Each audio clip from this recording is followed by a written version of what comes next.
Good morning students. हम लोग पिछले टर्म पर colligative properties of dilute solution पढ़ रहे थे। विलयन के अणुसंख्यक गुणों का अध्ययन कर रहे थे। उसमें से हमने एक प्रॉपर्टी या एक गुण पढ़ा था, परासरण दाब, ऑस्मोटिक प्रेशर। आज हम सेकंड कॉलिगेटिव प्रॉपर्टी ले रहे हैं, वाष्प दाब का अवनमन, लोअरिंग ऑफ वेपर प्रेशर। वाष्प दाब का अवनमन, लोअरिंग ऑफ वेपर प्रेशर। तो सबसे पहले हम देखते हैं कि वाष्प दाब या वेपर प्रेशर क्या होता है। हम जानते हैं कि किसी भी द्रव के अणु सदैव अस्त गति की अवस्था में रहते हैं, यानी रैंडम मोशन करते रहते हैं, और जो सतह के अणु हैं वो निरंतर द्रव प्रावस्था से बाहर निकलते रहते हैं। इसे हम कहते हैं द्रव की पलायन वृत्ति, एस्केपिंग टेंडेंसी।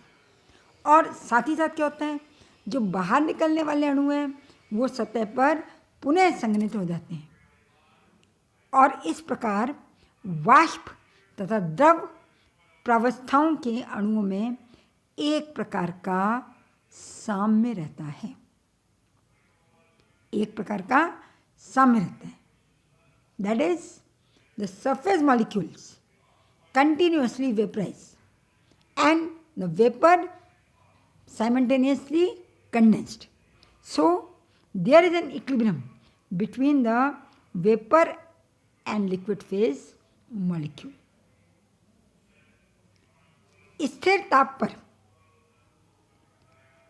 वाष्प अणुओं द्वारा साम्य अवस्था में रखे द्रव की सतह पर डाला गया दाब उस ताप पर द्रव का वाष्प दाब कहलाता है।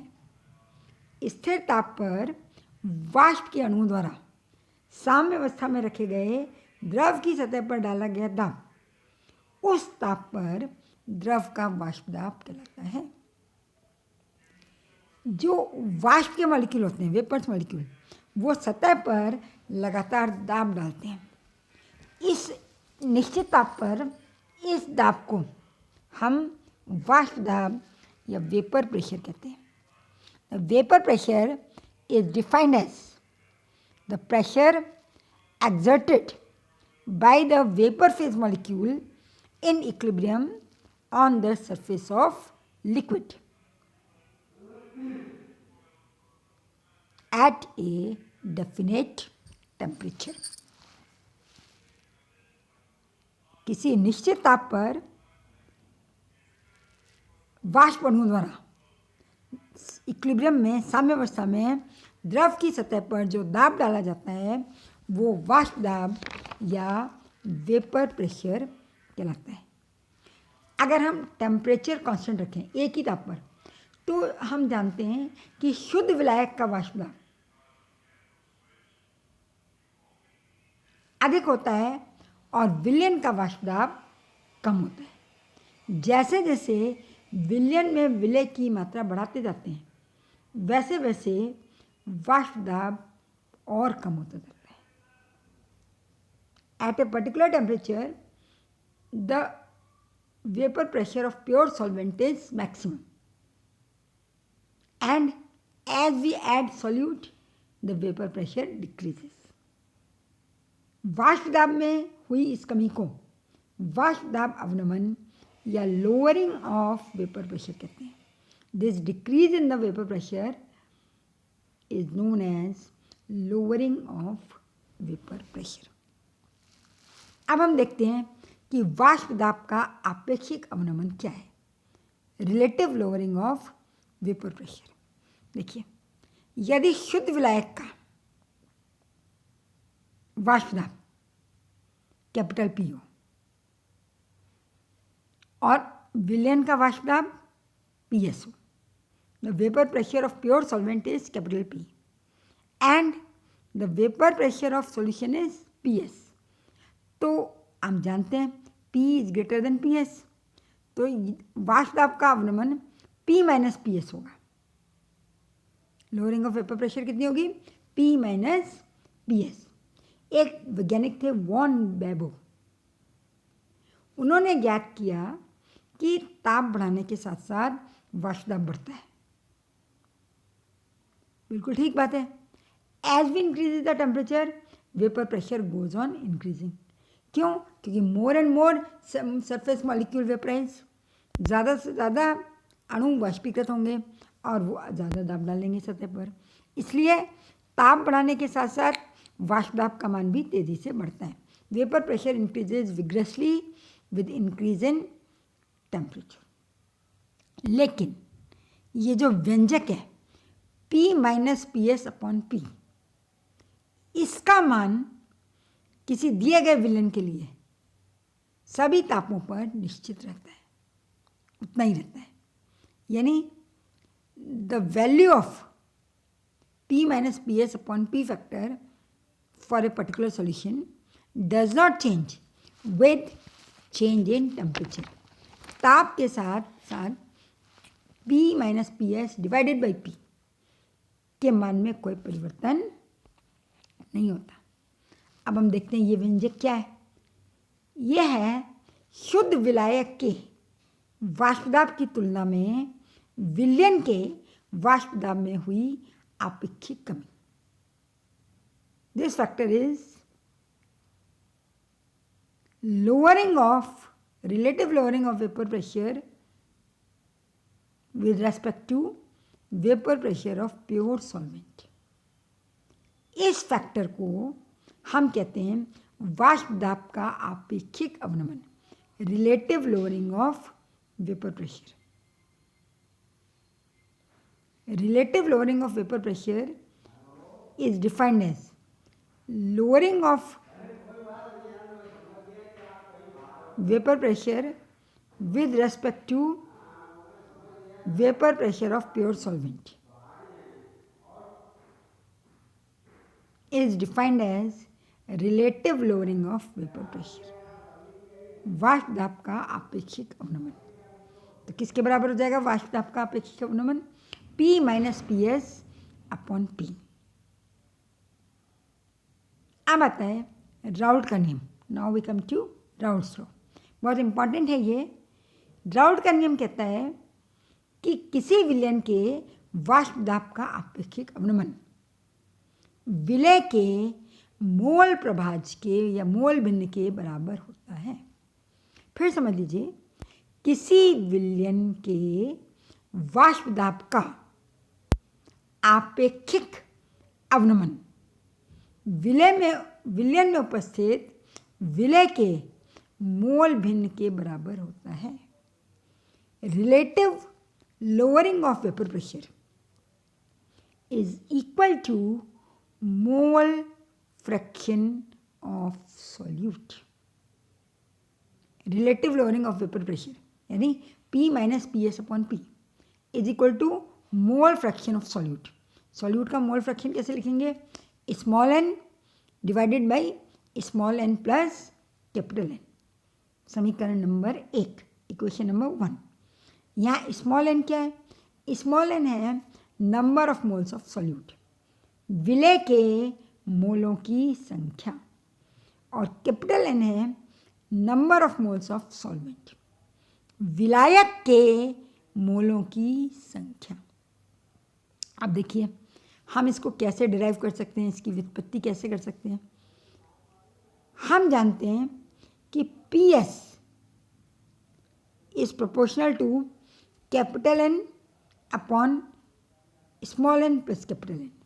यानी विलयन का जो वाष्प दाब है, वेपर प्रेशर ऑफ सॉल्यूशन, किसके समानुपाती होगा? विलायक के मोल प्रभाज के, मोल फ्रैक्शन ऑफ सॉल्वेंट। अब प्रोपोर्शनलिटी का साइन हटाएंगे तो PS इज इक्वल टू के capital N upon small n plus capital N। के जो है कांस्टेंट है, ये समीकरण नंबर 2, इक्वेशन नंबर 2। के जो है वो कांस्टेंट है। अब अगर हम प्योर सॉल्वेंट की बात करें, शुद्ध विलायक, विलय है ही नहीं, तो यानी विलय के मोलों की संख्या कितनी होगी? 0। Small n is equal to 0। शुद्ध विलायक के लिए स्मॉल n का मान क्या होगा? 0। For pure solvent small n is equal to 0। Small n क्या है? सॉल्यूट के मोल्स का नंबर, तो सॉल्यूट है ही नहीं, small n is equal to 0। अब जब small n is equal to 0 हो जाएगा तो जो मोल फ्रैक्शन है, मोल भिन्न capital N upon small n plus capital N, ये किसके बराबर हो जाएगी? ये स्मॉल n 0 है तो ये capital N upon capital N, यानी इसका मान कितना हो जाएगा? 1। समीकरण 2 में ये मान रखने पर क्या आ जाएगा? P is equal to K। अब हमने PS की जगह P लिखा, क्यों? अब ये शुद्ध विलायक का वाष्पदाब है जिसको हमने P से रिप्रेजेंट किया, तो P is equal to K। समीकरण नंबर 3। अब यदि हम समीकरण 2 को समीकरण 3 से डिवाइड करें तो क्या आ जाएगा? PS upon P, K cut जाएगा, capital N upon small n plus capital N। Left hand side is equal to right hand side. अब इसको सिंपलिसिटी के लिए यदि हम इन दोनों को एक में से माइनस कर दें तो भी बराबर होगा, तो 1 minus PS upon P is equal to 1 minus capital N upon small n plus capital N। इसको सॉल्व करेंगे, लेफ्ट हैंड साइड से हमने एलसीएम लिया P, तो P minus PS upon P is equal to, यहाँ एलसीएम लिया small n plus capital N, तो small n plus capital N minus capital N, तो कैपिटल N कट जाएगा, तो it will be small n upon small n plus capital N। तो हमारे पास क्या आ गया? समीकरण number 4, equation number 4, P minus PS upon P is equal to small n upon small n plus capital N। यही राउल्ट का नियम है, दिस इज राउल्ट्स लॉ। क्या हुआ ये?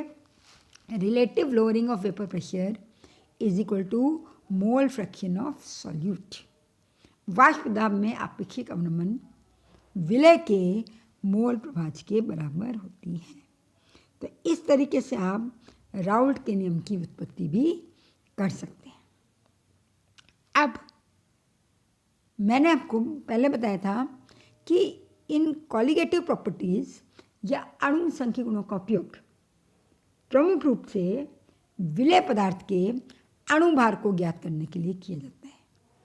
The application of colligative properties is to determine the molecular weight of solute. तो हमने पिछले टर्न पर परासरण दाब से अणुभार ज्ञात किया था, तो इसी तरीके से अब हमारा टॉपिक है वाष्प दाब अवनमन से अणुभार की गणना करना। वाष्प दाब अवनमन से अणुभार ज्ञात करना, determination of molecular weight from vapour pressure lowering. चलिए, हमने माना कि किसी विलयन में स्मॉल m अणुभार वाले वाष्पशील विलय के स्मॉल w ग्राम, कैपिटल M अणुभार वाले विलायक के कैपिटल W ग्राम में घुले हों, तो विलय तथा विलायक के मोलों की संख्या हम कैसे निकालेंगे? We assume that a volatile solute of small m molecular weight in the quantity small w gram is dissolved in the capital W gram of a solvent whose molecular weight is capital M gram. whose molecular weight is capital M. तो हम mole fraction किस तरीके से determine कर सकते हैं? देखिए, mole fraction होता है पदार्थ की amount of solute in grams upon its molecular weight. Mole fraction is gram में मात्रा बटे अणुभार। तो अगर स्मॉल एन निकालना है तो विलय की ग्राम में मात्रा बटे विलय का अणुभार। विलय की ग्राम में मात्रा कितनी है? Small W. विलय का अणुभार स्मॉल एम। इसी तरीके से कैपिटल एन विलायक के मोलों की संख्या, number of moles of solvent is equal to capital W upon capital M. विलायक की ग्राम में मात्रा capital W, amount of solvent in grams capital W upon विलायक का अणुभार capital M, molecular weight of solvent capital M. तो अब राउट law के हिसाब से हम लिख सकते हैं P minus P S upon P is equal to small N upon small N plus capital N. Small N की जगह हम क्या लिख सकते हैं? Small W upon small M divided by small N की जगह फिर हमने लिख दिया small W upon small M plus capital N की जगह लिखा capital W upon capital M. अब यदि हम तनु विलयन की बात करें, क्योंकि यहाँ हम तनु विलयन से ही संबंधित हैं, तो तनु विलयन के लिए विलय के मोलों की संख्या विलायक के मोलों की संख्या की तुलना में नगण्य होती है। For dilute solution the number of moles of solute is negligible as compared to number of moles of solvent।